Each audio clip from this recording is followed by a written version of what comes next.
Item ಯಾವುದೇ ಇರಲಿ try ಮಾಡಿ ಆಚಿ ಚಿಕನ್ ಮಸಾಲಾ. ಈಗ ಇಲ್ಲಿ ಸಹಸ್ರ ಸಂಖ್ಯೆಯಲ್ಲಿ ಜನ ಬರ್ತಾರೆ. ಎಷ್ಟು ಸಾವಿರ ಚೇರ್ಗಳ ವ್ಯವಸ್ಥೆ ಮಾಡ್ತಾ ಇದ್ದೀರಿ, ಮತ್ತೆ ಏನು ದೊಡ್ಡ ದೊಡ್ಡ ಡಿಸ್ಪ್ಲೇಗಳನ್ನು ಕೂಡ ಹಾಕ್ತಾ ಇದ್ದೀರಿ ಸರ್? ಏನೆಲ್ಲ ವ್ಯವಸ್ಥೆಗಳಲ್ಲಿ ಮಾಡ್ಕೊಂಡಿದ್ದೀರಿ ಸರ್? ಸರ್ ಈಗ 40,000 ಚೇರನ್ನು ಹಾಕ್ತಾ ಇದ್ದಾರೆ ಸಾಹೇಬರು ಹೇಳಿದ್ದಾರೆ. ಪುನಃ 1,00,000 ಜನ ಬರುವಂಥ ಅಂದಾಜನ್ನು ಕೂಡ ಅದಕ್ಕೆ ತಕ್ಕಂತೆ ಮಾಡಿದೆ. ಮತ್ತು ಮುಖಂಡರುಗಳೆಲ್ಲ ಬರ್ತಾರೆ, ಮತ್ತು ಮಿನಿಸ್ಟ್ರುಗಳು ಬರ್ತಾ ಇದ್ದಾರೆ, ದೊಡ್ಡ ದೊಡ್ಡ ನಾಯಕರುಗಳೆಲ್ಲ ಬರ್ತಾ ಇದ್ದಾರೆ, ಕೇಂದ್ರದ ಮಂತ್ರಿಗಳು ಕೂಡ ಬರ್ತಾ ಇದ್ದಾರೆ, ಈಗ CM ಬರ್ತಾ ಇದ್ದಾರೆ, ಈಗ MLAಗಳು ಬರ್ತಾ ಇದ್ದಾರೆ, ರಾಜ್ಯದಲ್ಲಿ ಎಲ್ಲ ಕಡೆಯಿಂದಲೂ ಕೂಡ ಬರ್ತಾ ಇದ್ದಾರೆ. ಜೊತೆಗೆ ಹೆಚ್ಚು ಅವರ ಅಭಿಮಾನಿಗಳು ಚೆನ್ನಮ್ಮನವರ ಮೇಲೆ ಬಹಳ ಒಂದು ನಂಬಿಕೆ ಇದ್ದಂಥವರು ಕೂಡ ಲಕ್ಷಾಂತರ ಜನ ಬರ್ತಾ ಇದ್ದಾರೆ ಸರ್. ಈಗ ನಿಮ್ಮ ಕಾರ್ಯಕರ್ತರು ಮುಖಂಡರುಗಳು ಕೆಲವೊಂದು ತಾಲೂಕಿಂದ ಬರಲಿಕ್ಕೆ ಅವ್ರಿಗೇನು ವಾಹನಗಳ ವ್ಯವಸ್ಥೆ ಕೂಡ ಮಾಡಿದ್ದಾರೆ ಸರ್? ಸರ್ ತಾಲೂಕು ಮಟ್ಟಕ್ಕೆ ಬಸ್ಗಳೆಲ್ಲ KSRTC ಬಸ್ಗಳು ಮಾಡಿದೆ ಸರ್.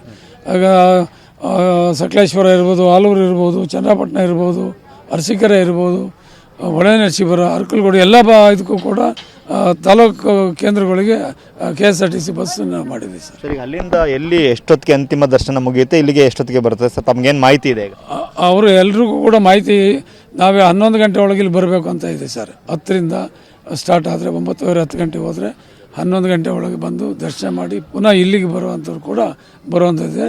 2ರಿಂದ 3 ಗಂಟೆ ಒಳಗೂ ಕೂಡ ಇಲ್ಲಿ ಕಾರ್ಯಕ್ರಮ ಇದೆಲ್ಲ ಗೊತ್ತಿದೆ, ಆ ಹಂತ ಇದೆ ಸರ್.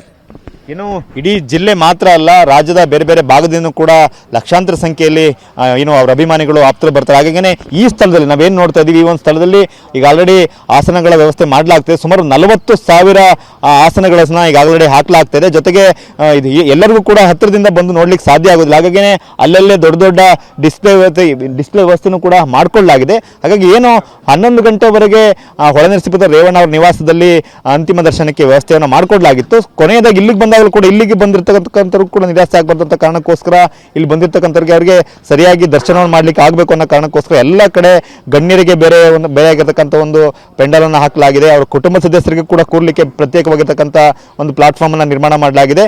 ಮತ್ತು ಗಣ್ಯರು ಅತಿ ಗಣ್ಯರು ಹೀಗೆ ಪ್ರತ್ಯೇಕವಾಗಿ ಕಂಪಾರ್ಟ್ಮೆಂಟ್ಗಳನ್ನು ಮಾಡಿ ಅದೆಲ್ಲೂ ಬಂದವರಿಗೆ ಯಾವುದೇ ರೀತಿ ಗೊಂದಲ ಆಗಬಾರ್ದು, ಎಲ್ಲರೂ ಕೂಡ ಒಂದು ಕಡೆ ಸರಿಯಾಗಿ ಅಸೆಂಬಲ್ ಆಗಬೇಕು. ಆ ಮೂಲಕವಾಗಿ ಈ ಒಂದು ಅಂತಿಮ ವಿಧಿವಿಧಾನ ಕಾರ್ಯಗಳು ಸುಲಲಿತವಾಗಿ ನಡೀಬೇಕು ಅಂತಕ್ಕಂಥ ವ್ಯವಸ್ಥೆಯನ್ನು ಮಾಡಿಕೊಳ್ಳಲಾಗಿದೆ. ಇವತ್ತು ಈಗ ನಮಗಿರ್ತಕ್ಕಂಥ ಮಾಹಿತಿ ಪ್ರಕಾರ ಬೆಳಿಗ್ಗೆ 11 ಗಂಟೆಯವರೆಗೆ ಹೊಳೆನರಸೀಪುರದ ರೇವಣ್ಣ ಅವರ ನಿವಾಸದಲ್ಲಿ ಚೆನ್ನಮ್ಮ ಅವರ ಪಾರ್ಥಿವ ಶರೀರದ ಅಂತಿಮ ದರ್ಶನ ಆಗುತ್ತೆ.